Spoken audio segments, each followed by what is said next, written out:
The night was thick, heavier than usual. Clouds hung low, suffocating the moonlight. A couple, Sarah and David, drove through the winding back roads of nowhere, their GPS a flickering, useless mess. The road stretched endlessly, each shadow seeming to reach out from the trees. "We should have hit the highway by now," Sarah muttered, her fingers clenching the edge of her seat. "Relax, it's just another 5 minutes," David replied, but his voice wavered. He wasn't sure anymore. Then, like a mirage, a small town appeared ahead. No sign, no warning, just there. The buildings were old, leaning as if they'd been caught mid-collapse.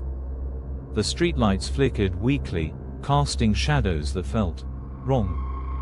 Finally, David sighed, pulling into the main street. But something was off. There was no noise. No cars.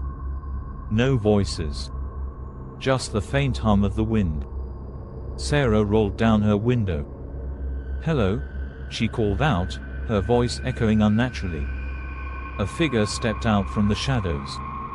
A man, tall and gaunt, his skin pale as if it hadn't seen sunlight in decades. He didn't speak. He just stared. "Excuse me," David said, forcing a smile.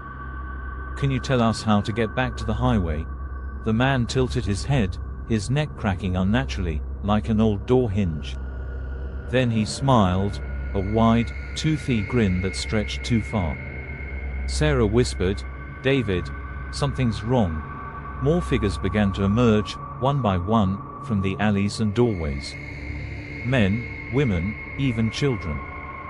They all had the same hollow stare, the same too wide grin. "Let's go," Sarah said, her voice shaking. David turned the car around, but the road they'd come from was gone. In its place was a solid wall of trees, too dense to see through. "This isn't happening," David muttered, slamming the gear into reverse.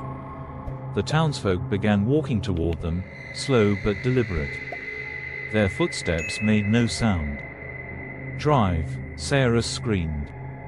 David floored it, taking the car down a side street, but every turn led them back to the same town square. No matter where they went, they were always back under the flickering streetlights, surrounded by the silent, smiling crowd. "It's like the town's alive," Sarah whispered, tears streaming down her face. David slammed the brakes. "What do you want?" he yelled at the figures. They stopped, all at once, like puppets with their strings cut. Then, one by one, they pointed at Sarah. "No," she gasped, clutching David's arm. The car's engine sputtered and died. The headlights flickered, then went dark. The silence was deafening.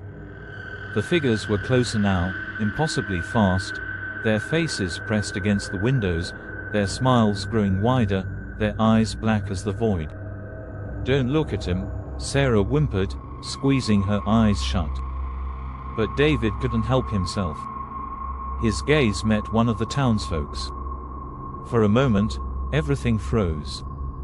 Then, with a sickening snap, David's head twisted to match the angle of the figure outside, his mouth stretching into an unnatural grin. "David," Sarah whispered, but it wasn't his voice that answered. "Stay," he said, his voice layered with something ancient and cold.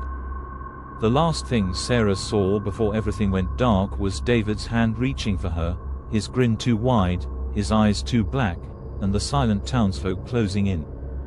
No one ever leaves the silent town.